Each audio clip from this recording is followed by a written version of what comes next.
दर्शकों ब्रेक तो बाद तुहाडा सब दा निघा स्वागत है। सियासी इशूज़ ते जो लिखतां सन उस तो बाद इस वाले सेगमेंट विच असीं गुरमत विचारां गुरबानी विचारां डॉक्टर साहब कोलों सुनदे हां। डॉक्टर साहब जी की कहना चाहोगे?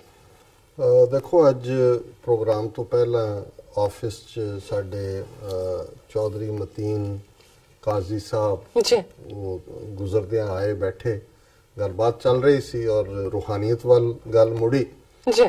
ते ज़ाहिर है कि एक इस गल दे उत्ते विचार आई कि जिहड़ी दुआ है जां अरदास है, जदों असीं दुआ करते हैं किहड़ी दुआ कबूल हुंदी है, किहड़ी दुआ कबूल नहीं हुंदी, जां जिहड़ी कबूल नहीं हुंदी क्यों नहीं हुंदी। ज़ाहिर है असीं इंसानी मन दे नाल इस किस्म दीयां विचारां करदे जिहड़ियां चलदियां ने चर्चावां जी।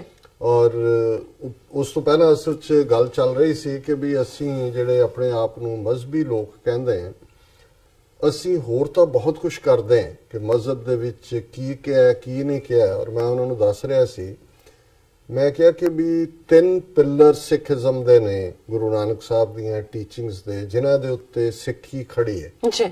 बाकी तां होर वेरीएशनस बाद च असीं देखदे हैं जिहड़ियां लोड़ मुताबक ने।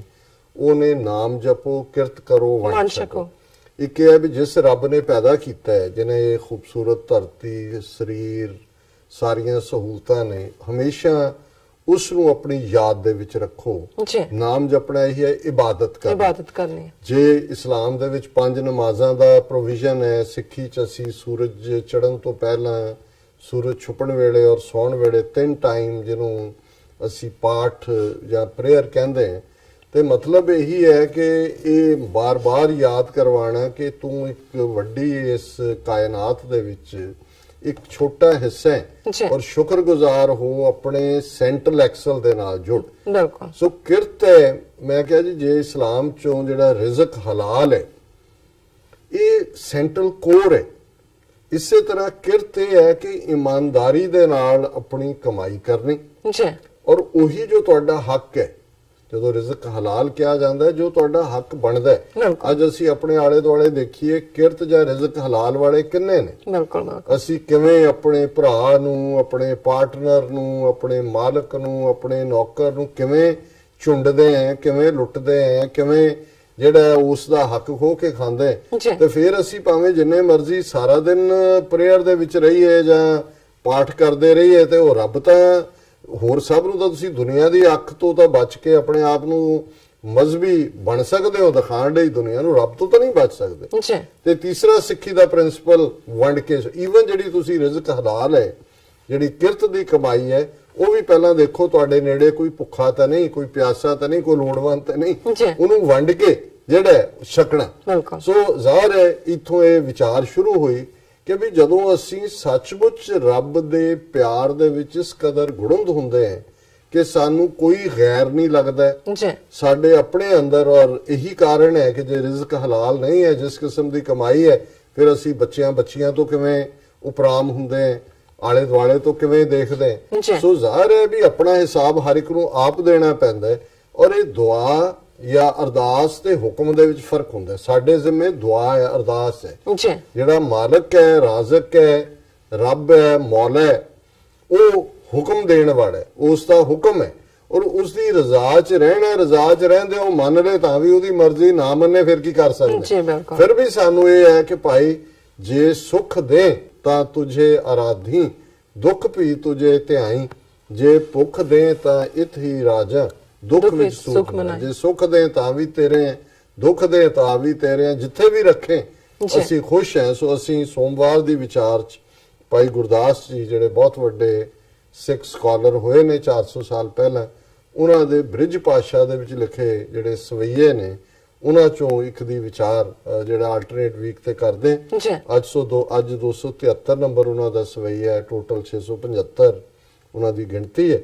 और ये रब दे प्यार दी गल है कि जदों असीं रब दी बंदगी च जुड़ जांदे हैं, उसदे प्यार च जुड़ जांदे हैं, फिर उहदी थाह पाण उहनूं मापिया नहीं जा सकदा, उसदा अंत नहीं पाया जा सकदा। फिर तुसीं उस प्यार दे आनंद दे विच ही रहिंदे हो।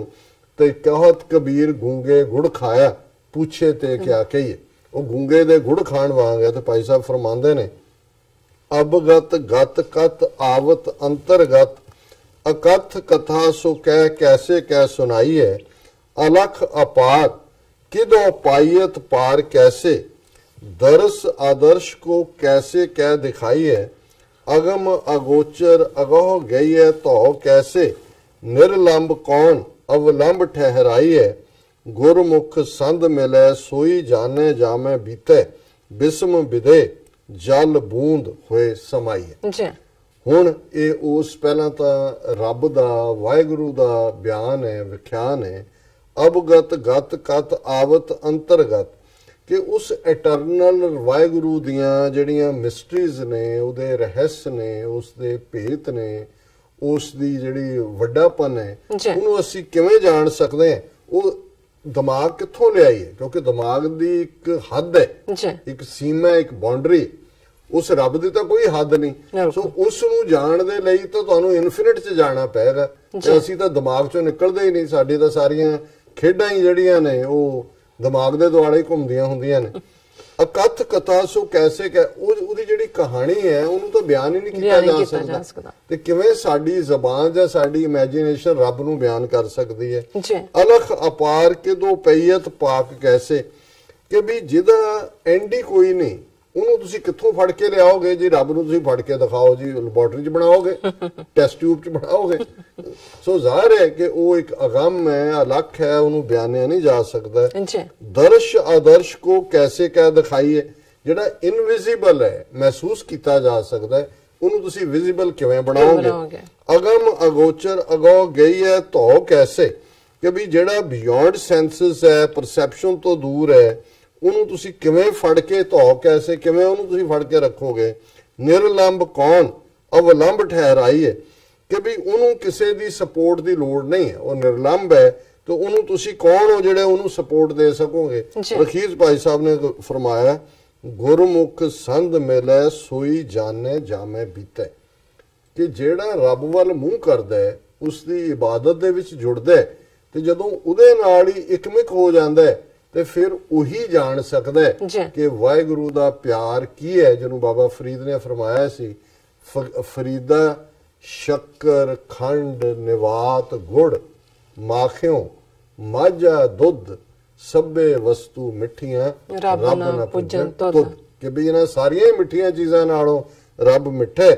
ਤੇ ਭਾਈ ਸਾਹਿਬ ਨੇ ਅਖੀਰ 'ਚ ਫਰਮਾਇਆ, ਬਿਸਮ ਵਿਦੇ, ਕਿ ਜਿਹੜੇ ਫਿਰ ਉਹਦੇ ਪਿਆਰ 'ਚ ਫਸ ਜਾਂਦੇ ਨੇ, ਪਿਆਰ 'ਚ ਆ ਜਾਂਦੇ ਨੇ, ਪਿਆਰ 'ਚ ਗ੍ਰਿਫਤਾਰ ਹੋ ਜਾਂਦੇ ਨੇ, ਉਹਨਾਂ ਦੀ ਬਾਡੀ ਬੌਂਡੇਜ, ਸਰੀਰ ਦੇ ਜਿਹੜੀਆਂ ਕੈਦਾਂ ਨੇ, ਉਹ ਸਾਰੀਆਂ ਨਿਕਲ ਜਾਂਦੀਆਂ। ਫਿਰ ਉਹਨਾਂ ਨੂੰ ਕੋਈ ਮੋਹ, ਕੋਈ ਗ੍ਰਸਤ, ਕੋਈ ਪੁੱਤਰ ਧੀਆਂ, ਕੋਈ ਜਿਹੜੀਆਂ ਉਹਨਾਂ ਨੂੰ ਜਿਹੜਾ ਉਹ ਭਰਮਾ ਨਹੀਂ ਸਕਦੀਆਂ।